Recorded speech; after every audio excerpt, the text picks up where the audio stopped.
Last व्लॉगमध्ये पाहिलं असेल, मी कांदे आणले होते जे खूप सारे खराब झाले होते आणि ऑलरेडी मी त्या ट्रॉमामध्ये होते कारण त्याच्यामध्ये आळ्या वगैरे झाल्या होत्या. त्यामुळे मी विचार केला की हे सगळे कांदे आपण मातीमध्ये लावूया, कारण 2 किलोच्या जवळजवळ आहेत आणि नुकसान होण्यापेक्षा मातीमध्ये जर लावलं तर त्याला अंकुर येतील आणि त्याची कांद्याची पात जर आली चांगली तर आपण यूज करू शकतो. आणि तसंही पावसाचं वातावरण आहे. पण माझ्या एका छोट्याशा विचाराला मला इतकं नुकसान झेलावं लागेल असं वाटलं नाही. मला आयडियाच नव्हती की मी जे काही करते ते ध्यान वगैरे देऊन करायला पाहिजे. काय झालं सांगते. मागे तुम्ही बघू शकता की एक कुंडी फुटलेली आहे व्हाईट कलरची, जी सिरॅमिकची आहे.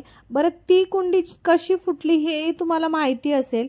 मी मागे एका व्लॉगमध्ये सांगितलं होतं की पावसामध्ये मी पाण्यामध्ये घसरून पडले होते आणि त्यामुळे 2 सिरॅमिकच्या कुंड्या फुटल्या होत्या.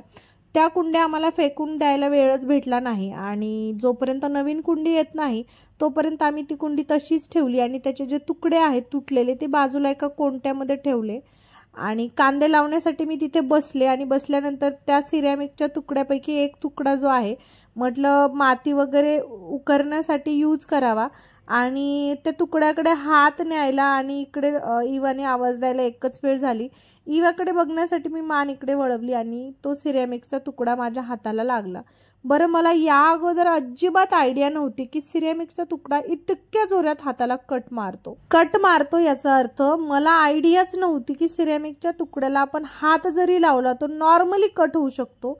मी त्याला हातही लावला नव्हता. आय डोंट नो, हवेमध्ये माझा हात होता आणि हाच तो तुकडा, याला रक्त लागले आणि त्याचं एकदम कोंट्याला माझा हात लागला होता आणि मला खरंच आयडिया नव्हती की सिरॅमिकच्या तुकड्याने इतका जोरात कट होतो आणि अगदी हलक्या हाताने मी त्याला हात लावला असेल. मला माहीतच नव्हतं एवढा मोठा कट होतो किंवा ते इतक्या लवकर, म्हणजे इतकं तेज असतं त्याच्यामध्ये, धार असते.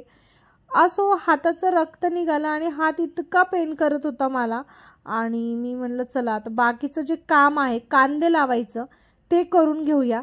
एक कुंडी घेतली, त्याच्यामध्ये एका हाताने कसं बसं मी ते कांदे लावले आणि तो सिरॅमिकचा तुकडा सगळ्यात अगोदर बाजूला केला आणि ते व्यवस्थित कांदे लावले. पण आता माझा हात दुखत होता. म्हटलं जाऊन वॉश करण्यापेक्षा आपण ज्या कामासाठी इथे येऊन बसलोय ते करून घेऊया, कारण पावसाचंही वातावरण होतं. या अगोदर मी सिरॅमिकच्या कुंड्या यूज केल्या नव्हत्या. ही फर्स्ट कुंडी होती जी आम्ही सिरॅमिकची आणली होती आणि याच्या आधी कधी असा वेळही आला नाही की ती सिरॅमिकचं काही फुटलंय आणि माहिती असावं की बाबा हे खूप लवकर कट होतं याच्याने.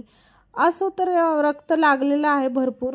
ते तरी मी वॉश केलं पाण्याने, पण मला पाणी लावल्यानंतर अजून दुखत होतं आणि ते थेंब पण पडलाय. मला ब्लड वगैरे बघितलं ना थोडंसं चक्कर यायला लागते. खूप आधीपासून मला प्रॉब्लेम आहे. मी जेव्हा किंवा ब्लड बघते किंवा असं काही बघते ना, मला घाम सुटतो आणि मला चक्कर येते. पण मी म्हटलं आता जाऊन आराम करण्यापेक्षा 4-5 कांदे लावूया आणि एका हाताने मी 4-5 कांदे लावले. बरं, ती कुंडी जी होती त्याच्यामध्ये ऑलरेडी पाणी होतं, त्याच्यामुळे कांदे इझिली मध्ये गेले. मला त्या सिरॅमिकचा जो तुकडा आहे त्याची गरजही भासली नाही. पण बाकीच्या ज्या कुंड्या होत्या त्या कुंड्या थोड्याशा म्हणजे ड्राय झाल्या होत्या, त्याच्यामुळे त्याची माती उकरावी लागत होती आणि एका हाताने मला जमत नव्हतं. त्यामुळे मी ती कांदी तशीच ठेवली आणि म्हटलं जेव्हा हात थोडासा बरा होईल किंवा थोडंसं रिलॅक्स होते आणि मग येऊन ते लावते. मग ते तसंच ठेवून घरात गेले. घरात गेल्याच्या नंतर म्हटलं थोडे एक 10 मिनटं आराम करावा. आराम केल्याच्या नंतर बरं वाटेल. पण 15 ते 20 मिनटं मला लिटरली असा घाम येत होता, तुम्ही समोर बघालच की मला भरपूर घाम आला आणि मला लिटरली चक्कर येत होती. मला वाटलं नव्हतं इतक्या छोट्या कटनी मला चक्कर पण येईल. पण हे सगळं माझ्यासोबत लिटरली घडलेलं आहे.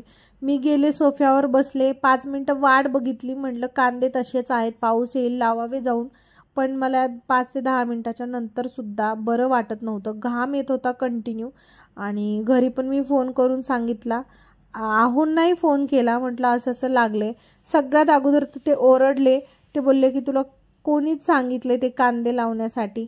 एखादी गोष्ट वाया जात असेल तर जाऊ देत, काय फरक पडतो. पण मग माझं असं असतं की माझ्यामुळे झालंय तर मी त्याचं काहीतरी नुकसान होण्यापासून वाचवावं.